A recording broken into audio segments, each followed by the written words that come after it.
मुझे American vice president Kamala Harris ने phone करके मेरा अभिनंदन किया कि आप बहुत अच्छा रोड में काम कर रहे हैं। तो मैं हंस रहा था, तो मेरी पत्नी थी घर में बैठी, तो बोले वो आपका अभिनंदन कर रही। तो मैंने मजाक में पत्नी को कहा कि मेहनत करे मुर्गा और अंडा खाए फकीर, ऐसी मंत्री की कहानी है। फाइनेंस मिनिस्टर ने दिया है।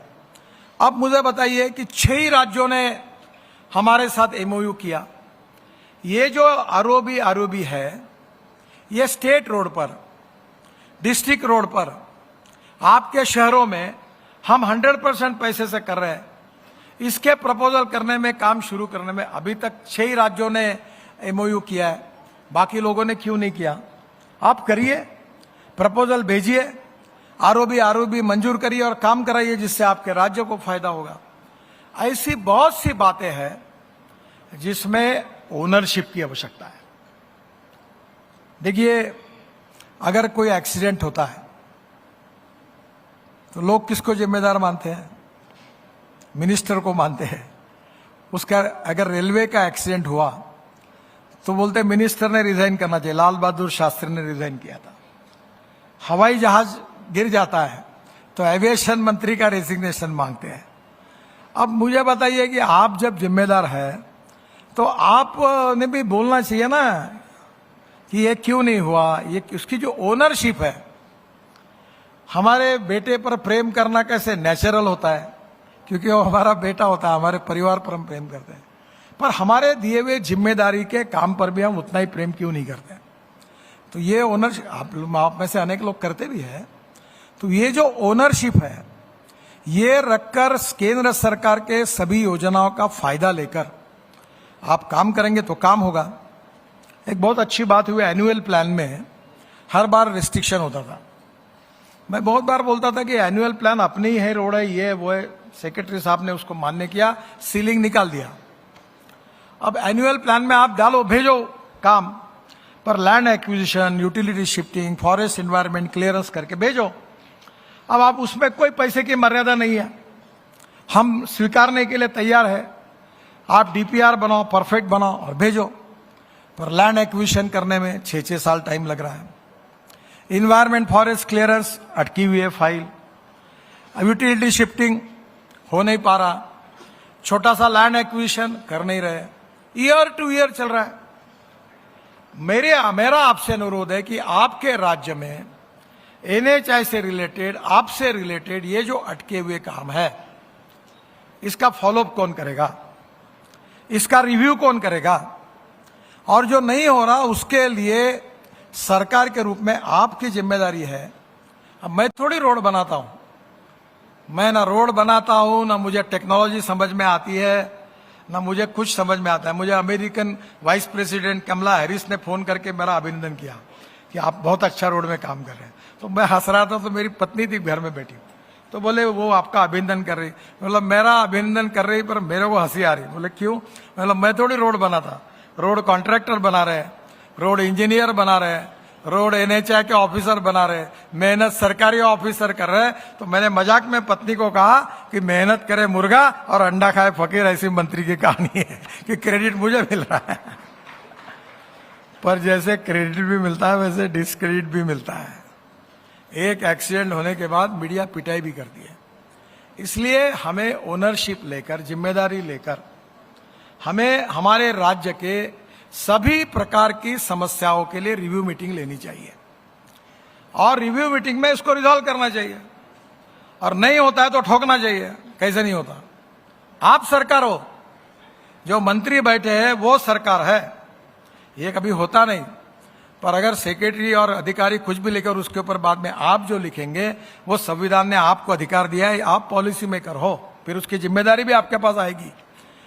पर हम सब मिलकर आपस में चर्चा करके, by mutual consent, comes together, thinks together, works together, we plan futuristic works, we plan for futuristic technology.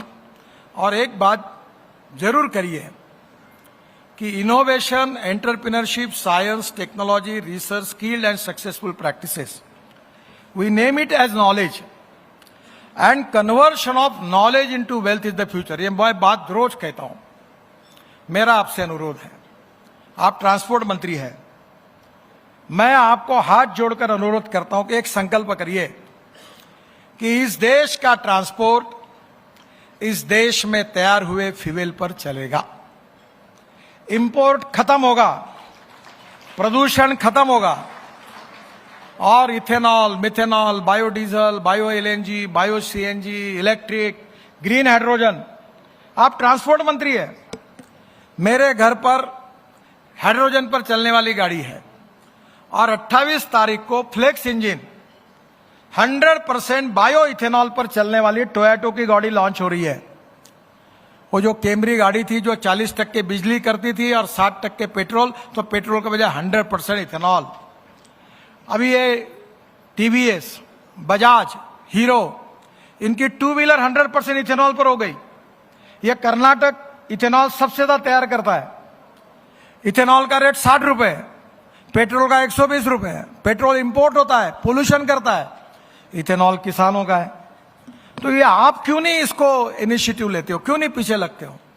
एक बात जरूर है कि जो आउट ऑफ बॉक्स बात करता है, पहले उसको लोग बोलते हैं ये कई पागल आदमी यही बार बार करता है। मैं 2004 से कर रहा था, तो हमारे पार्टी में अध्यक्ष था, तो मैं किसानों में था, बोलता था। तो मुझे अडवाणी जी और सुषमा जी एक बार बोल रही थी, ये कितने बार इथेनॉल करोगे नितिन, इससे क्या होने वाला है? मैंने बोला एक दिन होगा। और आज सब इथेनॉल हो गया, सब बात करने लगे, सब सपोर्ट करने लगे। अच्छी बातों को लोगों को समझाने के लिए समय लगता है। मैं एक दिन बैठा था, खाना खा रहा था, तो मेरी पत्नी भी एमएससी है। उसने मुझे पूछा कि तुम बोलते हो कि हाइड्रोजन पे, पानी से ऑक्सीजन हाइड्रोजन निकलेगा, फिर हाइड्रोजन पे गाड़ी चलेगी। जब मेरा ही तुम्हारे ऊपर विश्वास नहीं बैठता तो देश का कैसे बैठेगा? तो मुझे बड़ा वो बात लग गई। मैंने वहीं से विक्रम किर्लोस्कर जो टोयोटा के चेयरमैन को फोन किया। मैंने बोला वो मुझे हाइड्रोजन की गाड़ी लाके दो। हाँ, हाइड्रोजन की गाड़ी लाके दो। तो हाइड्रोजन की गाड़ी फिर उन्होंने मुझे लाके दी, मैंने लॉन्च की, अब चलाई। तब मैंने पत्नी को बताया आप आओ दिल्ली, मैं हाइड्रोजन की गाड़ी में आपको घुमाता हूं। तब उसको लगा कि नहीं ये गाड़ी है। तो कभी कभी कुछ बातें लोगों को कन्विंस करने में समय लगता है, पर वो होते हैं कन्विंस। छोड़ना नहीं चाहिए अपनी बात को। जो लॉन्ग टर्म पर इतिहास बनाते हैं वो अपनी बातों को कभी छोड़ते नहीं है। दुनिया झुकती है, झुकाने वाला चाहिए। अपनी बात को मजबूती से रखते जाओ। The day will come that people will recognise you, and after recognise people will respect you. It will take some time. इसके लिए शॉर्टकट नहीं है। शॉर्टकट के बारे में कहा गया है कि शॉर्टकट कट यू शॉर्ट। तो मेरा आपसे अनुरोध है कि ये सब जो इनोवेटिव आइडियाज है, मैं जब रूरल मिनिस्टर था तो मैंने एक आइडिया मुझे डॉक्टर अब्दुल कलाम साहब ने दी थी और मैंने उनको बुलाया था इनॉग्रेशन के लिए। वो क्या कहते थे? The bank of ideas, innovation and research. क्या आप आपके मिनिस्ट्री में, हम भी ये सब जगह करना चाहिए कि bank of ideas, innovation and research, यही मंथन है। अभी मैंने स्टार्टअप को हमने अभी डिक्लेयर किया, उनको अवार्ड दिए। और मैं आपको बताता हूं इतनी अच्छी अच्छी आइडिया है कि जिससे हमारी कॉस्ट कम होगी, नए नए मटेरियल हमको मिलेंगे, नई नई टेक्नोलॉजी आएगी, कॉस्ट ऑफ कंस्ट्रक्शन कम होगा, क्वालिटी ऑफ कंस्ट्रक्शन अच्छा होगा, मास रैपिड ट्रांसपोर्ट, इलेक्ट्रिसिटी, उसमें अच्छा काम होगा, लोगों का जीवन सुसह्य होगा। और प्रधानमंत्री ने जो कहा था आत्मनिर्भर भारत, जो दुनिया की, वर्ल्ड की नंबर 1 की इकोनॉमी हमको बनाना है, इसमें सबसे बड़ी जिम्मेदारी आपकी है। Water, power, transport and communication, 4 बातें नहीं होगी तो इंडस्ट्री और एग्रीकल्चर का प्रोग्रेस नहीं होगा। और इंडस्ट्री नहीं होगी तो कैपिटल इन्वेस्टमेंट नहीं आएगी, इंडस्ट्री नहीं आएगी तो एम्प्लॉयमेंट पोटेंशियल खड़ा नहीं होगा, रोजगार निर्माण नहीं होगा। और इंडस्ट्री बनानी है, टूरिज्म डेवलप करना है, तो road, water, power, transport and communication आवश्यक है। और इसलिए गति शक्ति की योजना, आत्मनिर्भर भारत की योजना, इंडिया को सुपर इकोनॉमिक पावर बनाने की योजना, हिंदुस्तान को वर्ल्ड की सुपर इकोनॉमिक पावर के साथ $5 ट्रिलियन की इकोनॉमी बनाने का जो संकल्प प्रधानमंत्री का है, इन सब बातों को पूरा करने में सबसे इंपॉर्टेंट रोल अगर किसी का है तो ट्रांसपोर्ट मिनिस्ट्री का है, आप सबका है, तुम्हारा है और मेरा है। If we can qualitatively contribute for that, will make India number 1 super economic power in the world. और इसी का मंथन, इसी का चिंतन, इसी का फ्यूचरिस्टिक प्लानिंग, इसी को फ्यूचरिस्टिक टेक्नोलॉजी इनोवेशन का अध्ययन, और अध्ययन करके केवल थ्योरी मत करो। जो मेरे स्कूल में एक बार एक बच्चा था, वो फेल हो गया, तो मैं था, तो हमारे क्लास टीचर ने उसके माता पिता को बुलाया, तो उसको बोला कि ये तो दिन भर अध्ययन करता है, घर में स्टडी करता है, ये फेल कैसे हुआ? तो टीचर ने बोला तो इसको तो कुछ भी नहीं आता। तो उसको बुलाया कि तू क्या करता है? तो बोले मैं स्कूल में सब रफ में लिखता हूं और घर में जाके फेयर करता हूं। ये ऐसा रफ से फेयर करने का काम मत करो। Don't waste your time. You should have the vision for creativity, you should have vision for making some new things, you should have vision for making something contribute for society and for the country which is remarkable, historical and revolutionary।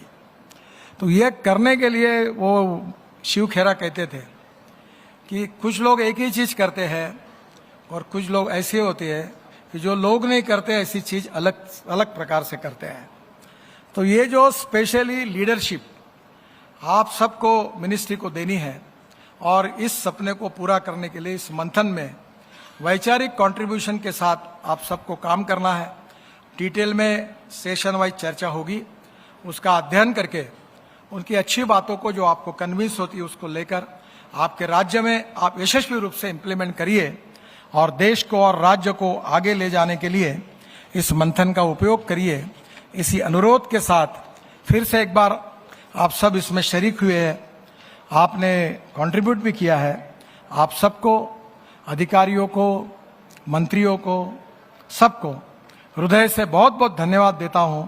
और हमारा cooperation, coordination and communication comes together, thinks together and works together, ये हमारा चिंतन और मंथन हमें 75 साल के बाद आगे जो जाना है उसके लिए एक नई दिशा देगा। इसी विश्वास के साथ मैं अपनी बात को समाप्त करता हूं। धन्यवाद।